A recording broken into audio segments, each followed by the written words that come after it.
कंपनियों के हमारे पास टैक्स नहीं आए। यानी एक बंदे ने वहां से 100 बंदा पाकिस्तान से मंगवाया या नेपाल से मंगवाया या बांग्लादेश से मंगवाया कंपनी ने वहां की, लेकिन उसको जो टैक्स है वो मिला ही नहीं है। ठीक है, उसने जब नोट किया उसने कहा यार 100 बंदा आया, इसने हमें टैक्स पे नहीं किया, ये बंदा कहां चला गया? तो पता चला बंदा आगे भाग गया। जो बंदे वहां पर पकड़े गए उन्होंने बताया कि हमें इन्होंने अच्छी रैश नहीं दी, हमें इन्होंने जॉब नहीं दी, हमें इन्होंने खाना पीना नहीं दिया, तो हमने भूखे थोड़ी मरना था, हमने तो आगे भागना था। कि उसको 45 बंदों की जरूरत नहीं है, लेकिन परमिट जो के पाकिस्तान में आ चुके हैं, इंटरव्यू की डेट उन्होंने ले ली है, तो एम्बेसडर जो बैठा हुआ है सामने उसकी कंप्यूटर स्क्रीन पे चल रहा होता है बिस्मिल्लाहिर्रहमानिर्रहीम अस्सलातु वस्सलामु अलैका या सय्यदी या रसूलुल्लाह व अला आलिका व अस्हाबिका या सय्यदी या हबीबल्लाह। अस्सलाम वालेकुम गाइस, उम्मीद करता हूं कि आप सब खैरियत से होंगे, मैं भी खैरियत से हूं। आज का जो हमारा टॉपिक है वो बहुत इंपॉर्टेंट है।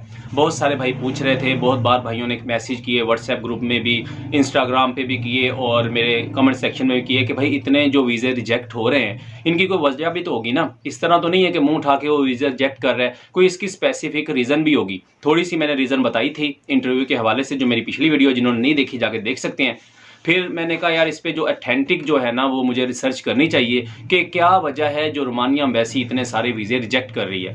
तो मैंने बहुत सारे ऑफिशियल से बात की, अल्हम्दुलिल्लाह थोड़े से कनेक्शन है आपके भाई के, ज़्यादा नहीं ऐसे थोड़े से हैं, उनसे बात की। कुछ ऐसे मेरे भाई जो सीनियर हैं, जो रोमानिया में हैं या यूरोप में चले गए रोमानिया से, उनसे बात हुई। कुछ पाकिस्तान में सीनियर है, कुछ एजेंसी वाले हैं, उनसे भी मेरी बात हुई। तो जो मैंने उनसे सुना, जो मेरी इन्फॉर्मेशन मेरे पास इकट्ठी हुई, मैं आपके साथ शेयर करूंगा। वीडियो स्टार्ट करने से पहले आप सबसे गुजारिश है कि मेरे यूट्यूब चैनल को सब्सक्राइब कर लें, लाइक कर लें और बेल वाले आइकन को प्रेस कर दें ताकि आने वाली वीडियो का नोटिफिकेशन आप लोगों को मिलता रहे। सो गाइस, अपनी वीडियो को करते हैं स्टार्ट। जो हमारा टॉपिक है कि रोमानिया एम्बेसी ने जो इतनी सारी रिजेक्शन की है मार्च में, अप्रैल में, अभी मई में भी वो कर रही है, इसकी क्या वजह है, ऐसा क्या रीज़न है जिसकी वजह से वो कर रहे हैं। बहुत सारे मेरे भाई मुझे बोलते हैं कि भाई ये 2022 के वीज़े हैं जो कि रिजेक्ट हो रहे हैं। बहुत सारे भाई बोलते हैं कि ये 2022 का कोटा था वो एंड हो गया है, अब जितने भी लोगों ने अप्लाई किया हुआ है उनके वीज़े रिजेक्ट ही होंगे। तो मैंने भी इस पर काफ़ी सोचा कि यार ऐसा क्या हो रहा है, क्या नहीं हो रहा। तो मैं आपको वो शेयर करूंगा जो मैंने इन्फॉर्मेशन इकट्ठी की या जो मेरे सामने से गुजरी या जो मुझे बेसिक पता चली कि ये रीज़न है। सो अगर बात करें कि जो मैंने इन्फॉर्मेशन इकट्ठी की है, मैंने कल अपने ग्रुप में थोड़ी सी लोगों को बताई भी थी कि मैंने ये नॉलेज इकट्ठी की है। इंशाल्लाह इसमें मैं वीडियो बनाऊंगा तो उसमें मैं आप सबको सब कुछ क्लियर करूंगा। तो जो मैंने इन्फॉर्मेशन इकट्ठी की है अपने सोर्सेज से, जो मुझे पता चली है या जो हो रहा है रोमानिया एम्बेसी में, वो आपके साथ शेयर करने लगा हूँ।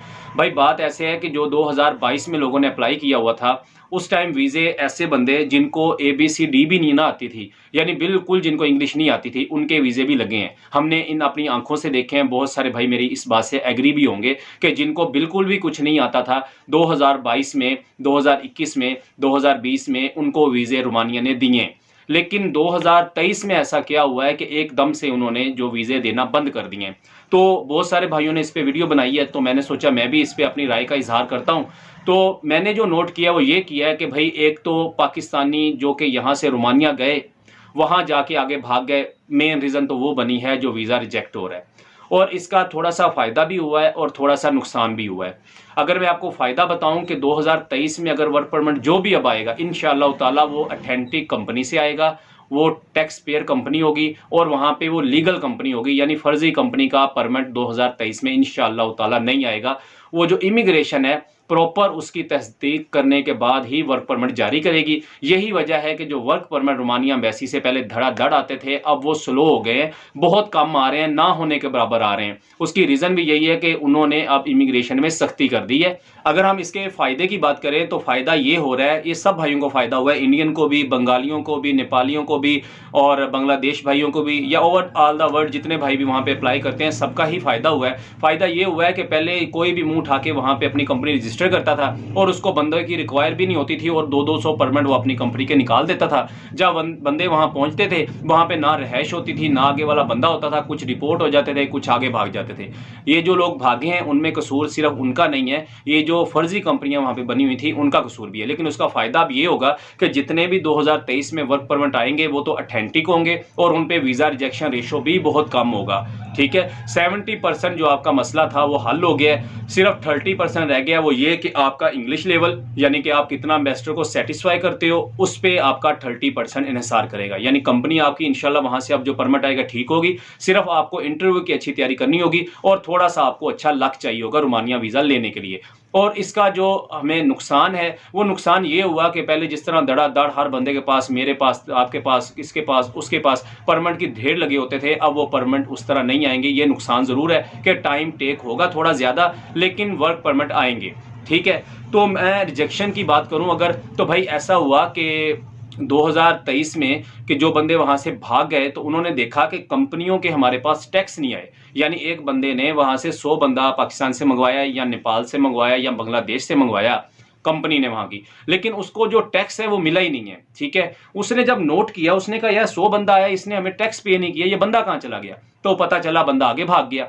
जो बंदे वहां पर पकड़े गए उन्होंने बताया कि हमें इन्होंने अच्छी रैश नहीं दी, हमें इन्होंने जॉब नहीं दी, हमें इन्होंने खाना पीना नहीं दिया, तो हमने भूखे थोड़ी मरना था, हमने तो आगे भागना था। इस पे उन्होंने स्ट्रिक्टली एक्शन लिया और एक्शन लेने के बाद ये 2023 जो आपके सामने अब आया हुआ है, इसमें उन्होंने वर्क परमिट देना थोड़ा कम कर दिए, यानी स्लो कर दिए हैं। इमिग्रेशन पास करेगी तो परमिट आएगा, अदरवाइज परमिट पाकिस्तान में नहीं आएगा। ठीक है, तो रिजेक्शन जो अब हो रही है, अपने मेन टॉपिक की तरफ चले जाते हैं। भाई बात ऐसी है कि बहुत सारे भाई जो इंटरव्यू देने जाते हैं उनसे भी मेरी बात हुई है, रात को भी हुई है, डेली बेस पे मेरी उनसे बात होती है जो इंटरव्यू देने जाते हैं या पासपोर्ट कलेक्ट करने जाते हैं। जो मेरे तक बात आई वो ये आई है कि रिजेक्शन की एक सबसे बड़ी वजह ये बनी है कि एक एजेंसी है या एजेंट है, उसने वहां से 50 वर्क परमिट निकलवा लिए हैं। बात समझिएगा, गौर से सुनिएगा। वहां से 50 वर्क परमिट उसने निकलवा लिए हैं एजेंट ने या एजेंसी वाले ने, लेकिन उस कंपनी को बंदे चाहिए 5। ठीक है, बाकी उसको 45 बंदों की जरूरत नहीं है, लेकिन परमिट जो के पाकिस्तान में आ चुके हैं, इंटरव्यू की डेट उन्होंने ले ली है, तो एम्बेसडर जो बैठा हुआ है सामने, उसकी कंप्यूटर स्क्रीन पे चल रहा होता है कि इस कंपनी को इतने बंदों की रिक्वायरमेंट है। वो फिर एक एक करके आप सबका इंटरव्यू लेता है। जो भाई उसको इंटरव्यू में सेटिस्फाई कर देता है, वो जिन भाइयों के वीजे लगे हैं वो मेरी बात से एग्री करेंगे कि वो उसी टाइम टिक टिक कुछ करता है। ये बात मेरे सुनने में आई है, बहुत सारे भाइयों ने बताया जिनके वीजे लगे उन्होंने, कि वो उनके सामने ही या उनको गुड लक बोलता है। ठीक है, बातों बातों में उनको इशारा दे देते हैं, जैसे कि वो पठान भाई को बोल दिया था इन्होंने पहले एम्बेसडर ने कि you are the eligible for this visa. ठीक है ना, उसी तरह वो टिक टिक साथ में करता है या बेस्ट ऑफ लक बोल देता है। यानी वो सपोज कि हम जो बात कर रहे हैं उस पर आ जाते हैं कि 50 बंदों का परमिट आया है, 5 बंदे उनको चाहिए, बाकी 45 बंदों को उन्होंने साइड पे करना है। वो किस तरह करते हैं? फर्ज किया मैं इंटरव्यू देने गया, मेरा इंटरव्यू अच्छा नहीं हुआ, मेरे पीछे एक बंदा और आया, उसका इंटरव्यू अच्छा हो गया, तो उसने वो एक खाना पुर कर दिया कि इस बंदे को हमने वीजा देना है, इसने हमें सेटिस्फाई कर लिया, ये भागेगा नहीं, वहां जाके काम करेगा। पीछे रह गए 4 बंदे, फिर जो 45 में से और बंदे आएंगे। इस तरह करते करते उन्होंने अपने 4 बंदे पूरे करने होते हैं। ठीक है, इसलिए मैं आपसे कहता होता हूं कि जब इंटरव्यू आप देने जाओ, वहां आप ये ना किया करो तू पहले दे ले, तू पहले चले जा, तू चले जा, तू चले जा, ऐसी बातें ना किया करो। आप उनसे पहले भाग के जाके खुद इंटरव्यू दिया करो। अगर आपकी इंग्लिश स्किल अच्छी है, अगर आपके लक ने साथ दे दिया, आप पहले जाओगे, पहले जाके इंटरव्यू दोगे, और वो जो 4-5 बंदों की उनके पास लिस्ट पड़ी हुई है उसमें आपका नाम भी आएगा। अगर आपने उनको सेटिस्फाई कर लिया, इंटरव्यू अच्छा दे दिया, आपका नाम लिखा गया, आपका वीजा स्टैंप होगा। और बाकी जो जब वो बंदे ये पूरे कर लेता है 4 या 5 बंदे, उसके बाद उसको सरोकार नहीं है कोई इंटरव्यू अच्छा दे रहा है, कोई इंटरव्यू अच्छा नहीं दे रहा। सिंपल उसने अपने 5 बंदे पूरे कर लिए, जो कंपनी की डिमांड थी 5 बंदों की उसने पूरी कर दी है, बाकी 45 बंदों को उसने रिजेक्ट करना ही करना है। ये बहुत सारे भाई मेरे बोलते हैं कि भाई मुझे सेम ही कंपनी के डॉक्यूमेंट एजेंट ने तैयार किए हैं, सेम ही कंपनी में अप्लाई किया, मेरा वीजा लग गया, मेरे साथ वालों को रिजेक्ट हो गया। उसकी वजह यही है कि जितने बंदे उनको चाहिए होते हैं उनको वो सिलेक्ट कर लेते हैं, जो बंदे उनको नहीं चाहिए होते फिर उसकी इंग्लिश मैटर नहीं करती है, फिर उनकी जो भी उनका एटीट्यूड हो, जो भी उनकी फोकस हो, या उनका जो भी बिहेवियर हो वहाँ एजेंट के सामने या सॉरी एम्बेसडर के सामने, वो मैटर नहीं करता है। ठीक है, एक बार उसने अपनी लिस्ट पूरी कर ली, उन्होंने जिसको वीजा देना है, उसके बाद जो बंदे भी आते जाएंगे उनको वो खली वली करते जाएंगे। ठीक है, यही वजह है कि वो कईयों से बस 1-2 सवाल करता है और कहता है टेक पिक्चर, बस ये बात करता है और उनको भगा देता है। कल भी एक भाई बता रहा था कि मेरे से उसने सिर्फ एक क्वेश्चन किया, व्हाई यू चूज रोमानिया, और उसके बाद उसने कहा गो एंड टेक पिक्चर। यानी कि इसका मतलब ये था, मैंने उसे समझा दिया। कल बेशक किसी को गुस्सा लगे, किसी का दिल टूटे, लेकिन अगर वो एक सवाल आपसे करता है ना, आपको भेज देता है, ये 2022, 2020, 2021, 2017, 18 नहीं है कि आपसे एक क्वेश्चन किया और आपको वीजा मिल जाएगा। अब जो उनको सेटिस्फाई करेगा उसी को वो एम्बेसडर वीजा देगा, अदरवाइज वो किसी को वीजा नहीं देगा। ठीक है, ये सबसे बड़ी रीजन है जो कि मैंने नोट की। मैं ये नहीं कह रहा कि सिर्फ उनको 5 बंदे चाहिए, किसी कंपनी को 20 चाहिए होंगे, उसके 100 परमिट निकले होंगे, किसी को 50 चाहिए होंगे, उनके 2000 परमिट निकले होंगे। तो ये काम होने की वजह से बहुत सारी रिजेक्शन आई है, जो कि मेरे भाइयों का लॉस हुआ है। अभी ये उन भाइयों के लिए वीडियो बन रही है जिन्होंने इंटरव्यू देना है। मैं बार बार कह रहा हूं, किसी को ये कहने की जरूरत नहीं है पहले जाके तू इंटरव्यू दे दे, पहले जाके तू इंटरव्यू दे दे। आप जल्दी जल्दी, जितना जल्दी हो आप भाग के इंटरव्यू दे उनको, ताकि आप अपने स्किल से, आप अपनी महारत से, और अल्लाह आपका साथ दे, आपका वीजा लग जाएगा। लेकिन अगर आप पीछे बैठे रहे और आप देखते रहे कि ये वीजा इंटरव्यू देगा तो मैं दूंगा, ये दे लेगा तो मैं दूंगा, भाई इस तरह काम आपका खराब होगा। ठीक है, ये सबसे बड़ी रिजेक्शन की वजह है। मैंने कहा इस पे वीडियो आपको बना दूं। अगर फिर भी किसी भाई मेरे को लगता हो कि इसके अलावा भी कोई रीजन लग रही है तो कमेंट सेक्शन में जरूर बता देगा, इंशाल्लाह मैं उस पर भी वीडियो बना दूंगा। आज की वीडियो बनाने का मकसद आपको आगाही है और कुछ नहीं है, किसी का दिल तोड़ना नहीं है। ठीक है, वीडियो अच्छी लगी हो तो इसे लाजमी तौर पर शेयर कीजिएगा। ठीक है ना, जितनी ये ज्यादा वीडियो शेयर होगी उतने बंदों तक जाएगी और उनको पता चलेगा कि जब उन्होंने इंटरव्यू देना है, उन्होंने पहले जाके इंटरव्यू देना है, पीछे बैठे नहीं रहना है। अगर आपसे पहले आगे वाला बंदा उसको सेटिस्फाई कर गया, हो सकता है कि एक उनके पास सीट बची हो और आपके आगे जाने वाला बंदा जिसको आप भेज रहे हो वो इंग्लिश अच्छी मार दे या इनको अपने सेटिस्फाई कर दे एम्बेसडर को, और आपका काम रह जाए। तो आज की वीडियो का टॉपिक यही था जो कि मैंने आपको समझा दिया। होप सो आपको वीडियो पसंद आई होगी। अगर पसंद आई है तो आगे शेयर, जैसे कि मैंने बताया, कि लाजमी कीजिएगा। इंशाल्लाह मिलते हैं आपसे नेक्स्ट वीडियो में। अपना बहुत सारा ख्याल रखिएगा। अल्लाह हाफिज।